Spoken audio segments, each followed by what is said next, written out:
Toji vs Gojo has been one of the most heavily anticipated fights to get animated, and for good reason. I've personally been seeing a lot of first time watchers being confused by certain aspects of the fight, so I decided I'd break down the fight in its entirety, as well as both of the fighters' abilities, including how reverse curse technique and energy works, and how Toji was able to pierce through Gojo's infinity. The fight begins with Toji piercing Gojo's chest with a regular katana. He was able to attack Gojo because there was no infinity in this particular instance. At this point, Team Gojo hasn't learned to be able to keep up infinity with little to no cursed energy cost, so he finally deactivated the technique due to the illusion of safety that he had. Him being tired from the constant use of infinity, as well as not getting any rest, took care of the second issue Toji would have had, the 6 eyes, which allowed Gojo to sense Toji as a child. Gojo managed to protect himself in time with cursed energy reinforcement though, and sent Toji flying with blue, while Geto summoned a cursed spirit to swallow Toji. Toji emerges from the summoned spirit wielding a new weapon, as well as having a cursed spirit wrapped around his body. Gojo uses blue again, which if you haven't got it at this point, is an extremely powerful field of attraction. Toji manages to dodge out of it though, and it's at this point that Gojo realizes Toji is different. He's special in the fact that he has a heavenly restriction, similar to Maki's but different to Mekamaru's. In his case, he has absolutely zero cursed energy and no technique, but in return has been gifted with an extremely powerful and durable body, with all of his senses being heightened. This also plays into the reason of how Toji was able to sneak up on Gojo. While Gojo is realizing this, we also see Toji pulling out a second weapon from the cursed spirit's mouth.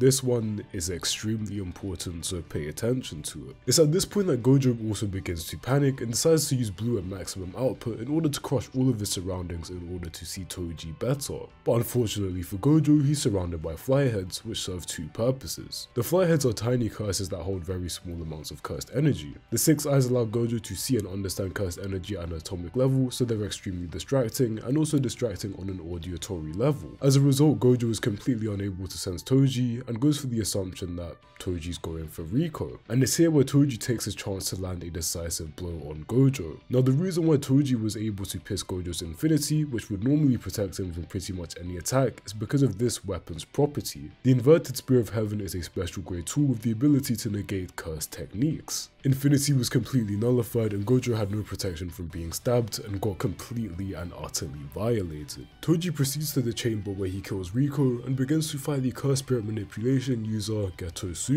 Toji explains why he's able to move through barriers while carrying cursed tools without any detection. He swallows the cursed spirit, which shrinks itself down into its own body and stores things like the inverted spear of heaven, his soul liberation blade, and the chain of 1,000 miles within. Toji is easily able to carve through Geto's rainbow dragon, who is stated to be the most durable of his cursed spirits. In response, Geto uses an imaginary vengeful spirit, which summons a domain that cannot be escaped until a question is answered. In this case, the question being, am I pretty? Toji says no and is attacked by scissors, which he manages to deflect to the surprise of the spirit. Geto uses this chance to use cursed spirit manipulation to take away Toji's weapon storage. As Geto is a much higher grade than the spirit itself, he can take control of it with zero conditions or preparation. However, his attempt to capture the spirit is repelled due to the spirit having a servant-master relationship with Toji. Toji then slashes Geto, leaving him for dead, but not actually killing him due to worrying about the cursed spirits that Geto has in his possession coming after him after his death. After Toji emerges from the chamber and drops off Rico's body, he encounters Gojo for the second time and finds out that Gojo has healed himself with reverse cursed energy. This is something that I've seen a lot of people, manga readers included, still confused about, so I'll use an explanation I've used in a previous video. A reverse curse technique processes negative energy into positive energy by taking 2 sources of cursed energy from emotions and multiplying them by one another. As a result, the energy that destroys becomes the energy that creates, and negative energy becomes positive. By using positive energy with the curse technique, the effects of the technique will be reversed. Take Gojo for example.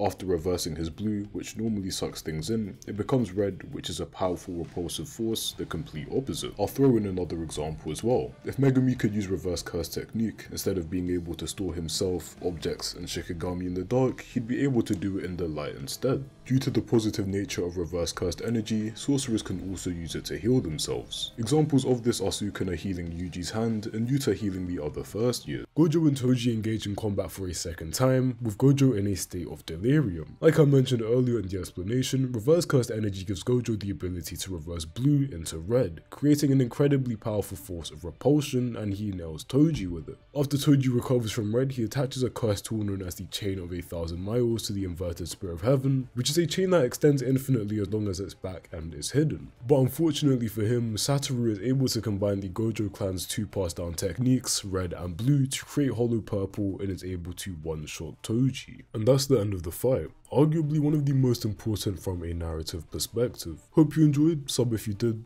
I'd appreciate it.